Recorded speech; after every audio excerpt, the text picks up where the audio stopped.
రైతు బంధు కింద ₹1 వేసిన కాంగ్రెస్ ప్రభుత్వం. మహబూబ్ నగర్ హన్వాడ మండలంలోని పాండురంగారెడ్డి అనే రైతుకు 5 ఎకరాలు ఉండగా యాసంగి సీజన్ రైతు బంధు కింద ₹1 జమ చేసినట్లు మెసేజ్ వచ్చింది. ఇదే మండలంలోని టాంకరా అనే గ్రామంలోని ఆంజనేయులు అనే రైతుకు ₹62 బ్యాంకులో జమ అయినట్లు మెసేజ్ వచ్చింది. సాంఘిక సంక్షేమ గురుకుల పాఠశాలలో ఆకస్మిక తనిఖీ చేసిన జుక్కల్ ఎమ్మెల్యే తోట లక్ష్మీకాంతారావు. ఈ రోజు మద్దునూరు మండలం ఎక్లార గ్రామంలోని సాంఘిక సంక్షేమ గురుకుల పాఠశాలలో జుక్కల్ ఎమ్మెల్యే తోట లక్ష్మీకాంతారావు ఆకస్మిక తనిఖీలు చేశారు. మార్నింగ్ బ్రేక్ఫాస్ట్, మధ్యాహ్న భోజన వివరాలు మరియు మెనూ గురించి అడిగి తెలుసుకుని విద్యార్థులతో కలిసి భోజనం చేశారు.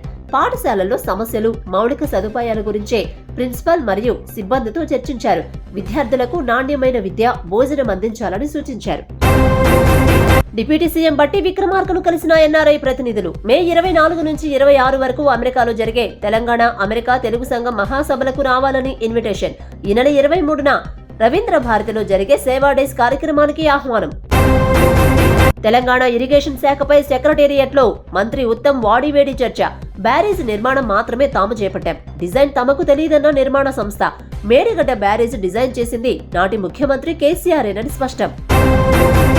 భూకబ్జా ఆరోపణలపై మాజీ మంత్రి మల్లారెడ్డి హైకోర్టును ఆశ్రయించారు. తనపై శామీర్పేటలో నమోదైన కేసును క్వాష్ చేయాలని హైకోర్టును కోరారు. గత వారం క్రితం డిసెంబర్ 13న మల్లారెడ్డిపై అట్రాసిటీ కేసు నమోదైన విషయం తెలిసిందే. 47 ఎకరాల భూమిని కబ్జా చేసిన ఆరోపణపై మల్లారెడ్డితో పాటు 9 మందిపై కేసు నమోదైంది. తనను రాజకీయ కక్ష సాధింపుతోనే ఇలా చేశారని మాజీ మంత్రి మల్లారెడ్డి పిటిషన్లో పేర్కొన్నారు. మల్లారెడ్డి పిటిషన్పై శుక్రవారం డిసెంబర్ 22న హైకోర్టులో విచారణ జరగనుంది.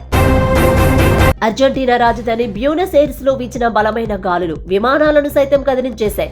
తూర్పు అర్జెంటీనాను భారీ తుఫాను హడలెత్తిస్తోంది. ఈదురుగాలి ధాటికి రన్వేపై పార్కు చేసిన విమానం పక్కకు జరిగింది.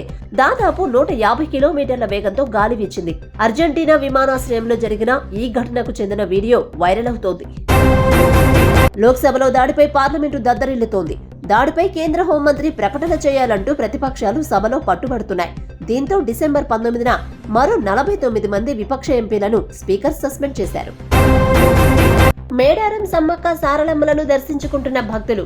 ఆసియాలోనే అతిపెద్ద గిరిజన జాతర మేడారం. కోట్లాది భక్తులు సమ్మక్క సారలమ్మ అమ్మవార్లను దర్శించుకునేందుకు భక్తులు ఇప్పటి నుండే తరలి వస్తున్నారు.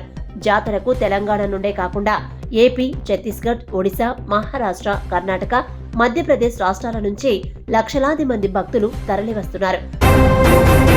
ఉత్తరప్రదేశ్లో నిర్మించిన అయోధ్య రామ మందిరం 2024 జనవరి 22న ప్రధాని నరేంద్ర మోదీ ప్రారంభించనున్నారు. ఈ ప్రారంభోత్సవానికి దాదాపు నెల ముందే గుజరాత్ సూరత్ కు చెందిన ఓ వజ్రాల వ్యాపారి రామ మందిరం ఇతివృత్తంపై ఒక వజ్రాల హారం తయారు చేసి తన భక్తిని చాటుకున్నాడు. ఇది ఎంతగానో ఆకట్టుకుంటోంది. ఈ వీడియో ఇప్పుడు సోషల్ మీడియాలో వైరల్ అవుతోంది. బిగ్ బాస్ సీజన్ 7 విన్నర్ పల్లవి ప్రశాంత్ పై జూబ్లీహిల్స్ పోలీస్ స్టేషన్ లో కేసు నమోదైంది. ఆదివారం అర్ధరాత్రి అన్నపూర్ణ స్టూడియోస్ వద్ద పల్లవి ప్రశాంత్, రన్నరప్ అమర్దీప్ అభిమానుల మధ్య గొడవ జరిగింది. ఇరు వర్గాలు రెచ్చిపోయి 6 సిటీ బస్సులపై దాడి చేసి అద్దాలు పగలగొట్టారు. బందోబస్తు కోసం వచ్చిన పంజాగుట్ట పోలీస్ వెహికల్ తో పాటు బెటాలియన్ బస్సు అద్దాలను కూడా ధ్వంసం చేశారు. జూబ్లీహిల్స్ చెక్పోస్టు వద్ద హంగామా సృష్టించారు. ఇరు వర్గాల రాళ్ల దాడిలో పలు కార్ల అద్దాలు పగిలిపోయాయి. ఇది వాళ్ళ టాప్ 10 న్యూస్. మరొక న్యూస్ తో మళ్ళీ కలుద్దాం. చూస్తూనే ఉండండి TVN 99 న్యూస్ ఛానల్.